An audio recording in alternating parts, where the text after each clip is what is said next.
morning, squad. Happy Thursday. Welcome back to MadMizzy Sports Morning Show, the #1 spot for everything sports news, sports talk, sports debate in the morning. And our rundown today is, of course, breaking down a Thursday night football matchup between the top two quarterbacks taken in the 2022 draft, with Tua Tagovailoa visiting Joe Burrow in Cincinnati. What a matchup that is. Got to give y'all my key matchup in that game. Then we going to give y'all the Joey Bosa injury update. Then Aaron Judge, we got to speak on him tying a Roger Maris AL single-season home run record with hitting his 61st home run last night. And then to end it off, what can we expect from Ben Simmons and the Nets with Steve Nash saying, I don't care if he shoots at all. Let's get right into it. Episode 23, Thursday. Y'all know what that means. We breaking down Thursday night football. We got the Miami Dolphins at the Cincinnati Bengals. 3-0 Miami, 1-2 Bengals. What do I expect from this matchup, and what's the key matchup for me? I'm expecting a very close matchup. I'm not going to say a low-scoring matchup, like a mid-scoring matchup. I don't see it being like a 35-42 type game, but I also don't see it being like a 14-17 type game either, somewhere in between there. But to me, the key matchup in this game is going to be who wins the trenches. Can they protect Joe Burrow from Melvin Ingram and those dogs that have been getting after offenses so far in the first half of this first quarter of the season? And can they get after Tua Tagovailoa? Tua only can sit back there and launch bombs if you give him the time to. You get what I'm saying? So for me, that's going to be the key matchup is, can the Bengals defensive line get after Tua, make him rush his decisions, make him get the ball out of his hands? And can the Cincinnati Bengals protect Joe Burrow so he can sit back there and get that ball into those playmakers' hands that they have all over the field? So that's going to be the matchup I'm looking out for, is the trenches and who can get that running game going first. Can they get Joe Mixon going first, or is it going to be Raheem Mostert from the Miami Dolphins? So that's going to be the matchup I'm keeping my eye out on. But I gotta ask my fans this, because I'm listening to Jay, Will, Keyshawn, and Max in the morning, and Keyshawn said something very profound to me, and I completely agree with him. You cannot package and sell me Tua Tagovailoa, and I feel like the media is trying to sell us Tua Tagovailoa instead of the Miami Dolphins. Like, when you look at it, for one, let's look at it. He's having great second halves. I'm not going to say great. He had a great second half against the Baltimore Ravens, but he's having good second halves and bad first halves. You are not an MVP candidate if you're only playing half of the game good. That's the simple point. Of course, you're saying in the first half he's not putting his team in tough positions. He does have a couple turnovers, but you look at his numbers, and his completion percentage down the field in the first half in comparison to the second half is drastically different. In the second half of his games, I believe he's 6-7 on passes 20 yards or deeper down the field. In the first half, I think he's only like 2 for 6 or something like that. So when you look at it, I don't know if defenses are breaking down, if Tua is just saying screw it as the game goes on. But let's stop trying to paint this Miami team and Tua Tagovailoa and this Miami Dolphins offense like it's the Ravens offense when Lamar Jackson first came on the scene as a full-time starter. Let's stop trying to paint it as that Kansas City Chiefs offense when Patrick Mahomes first came on the scene as a full-time starter. Let's stop trying to paint it as that Josh Allen offense when he took that next level, took that next step with Stephon Diggs. It's not either of those. They had one great quarter, not even one great half, one great quarter, and I don't predict them doing that ever again, scoring 28 points in a quarter. So let's give credit to the entirety of the team. Let's give credit to Mike McDaniels. Let's give credit to that defense. Let's give credit to that running game. But let's also say that this is a marathon. This is not a sprint. So to sit up here and say that they're this super threat in the AFC and that Tua Tagovailoa will be in the MVP conversation with Josh Allen, Lamar Jackson, Patrick Mahomes, Tom Brady, Aaron Rodgers, are y'all kidding me? Stop trying to sell this dude to us, man. I see it. He's going to struggle once it hits November and December. I'm saying it now. We'll come back to it later on, though, once November and December come. So for me, he's playing better than he's ever played in the NFL. Yes, but don't try to sell him to me like he's something special.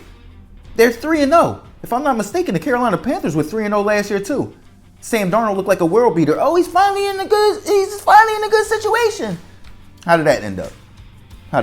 So let's let the season play out before we put this dude up there with clear kings in that conference. He got to win a few battles first.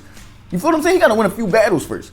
And three games in the first half of in the first quarter of the season, when teams don't know what you're going to do with Mike McDaniels, how he's going to deploy that speed all over the field, when you gained a lot of talent and you're barely winning those 3 games. You barely won all 3 of those games. So don't come out here and try to sell that to me. Come talk to me in week 8. Then maybe you can sell it to me. But week 3, week 4, nah.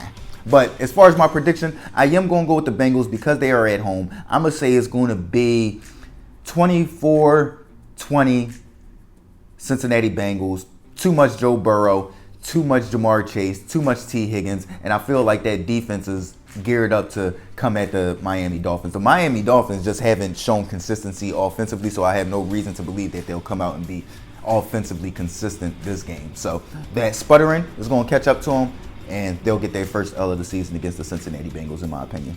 Let's move on. Joey Bosa injury update. My man has been placed on the IR after having surgery on his torn groin, but he is expected to make a return this season. That's major for the Los Angeles Chargers, that he'll at least be able to return this season. But the injury to Justin Herbert, them being already 1-2, it's going to be a struggle for them for the rest of the season. And I just feel bad for them because they always had the talent, but every year it seemed like it's either Derwin James getting hurt, or you got Joey Bosa getting hurt, or it's Austin Eckler getting hurt, it's Keenan Allen getting hurt, Mike Williams, Justin Herbert. It's somebody somewhere sometime. And then when they are healthy, they just, last year, I don't know what happened.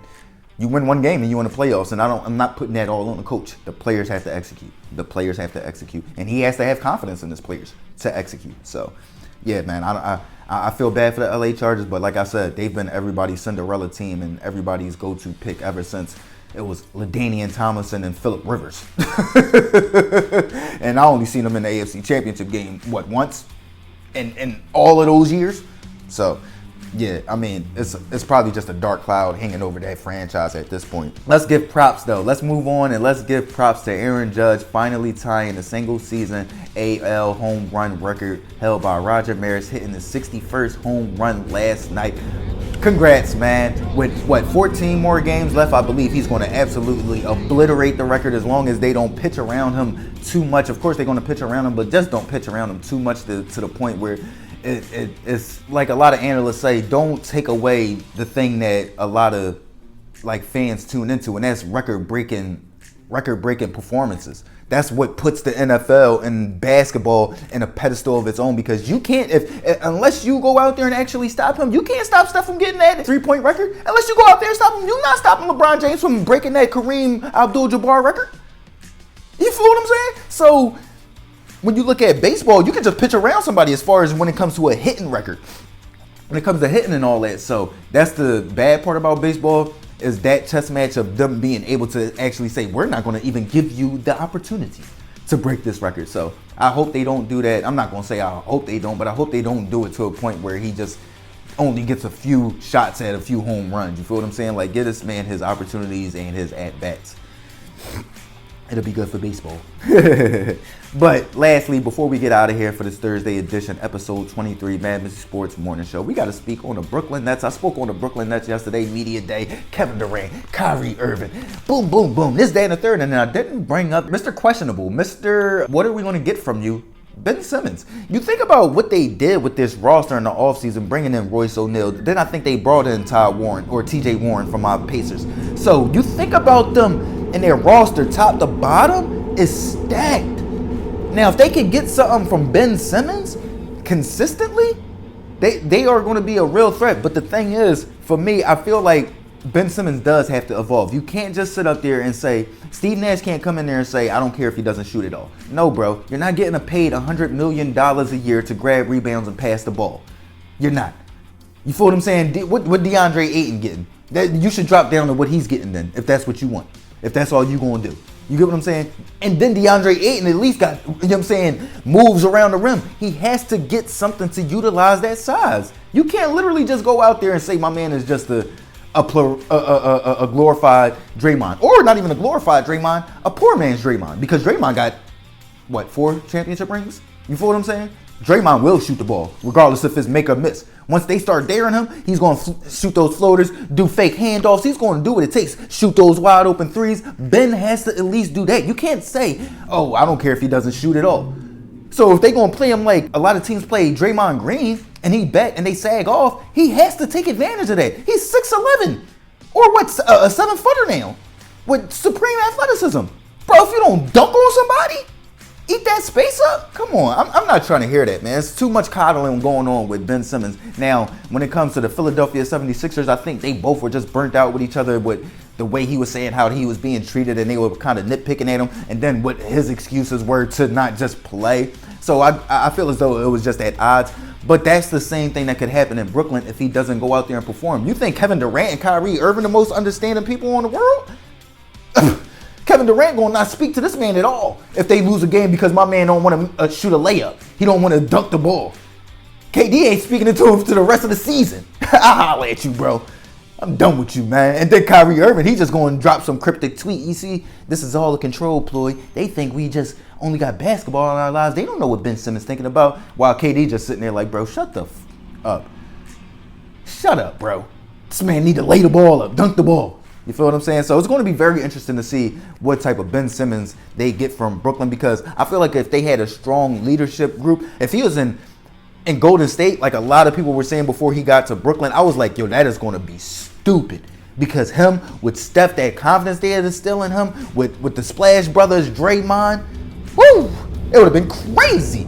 You feel what I'm saying? But it's going to be very interesting to see how Ben Simmons plays with the Brooklyn Nets, and then how that affects the rest of the team and the chemistry and all that, because we know that Eastern Conference is stacked, and I think chemistry is going to have a lot to do with who comes out of that Eastern Conference this year.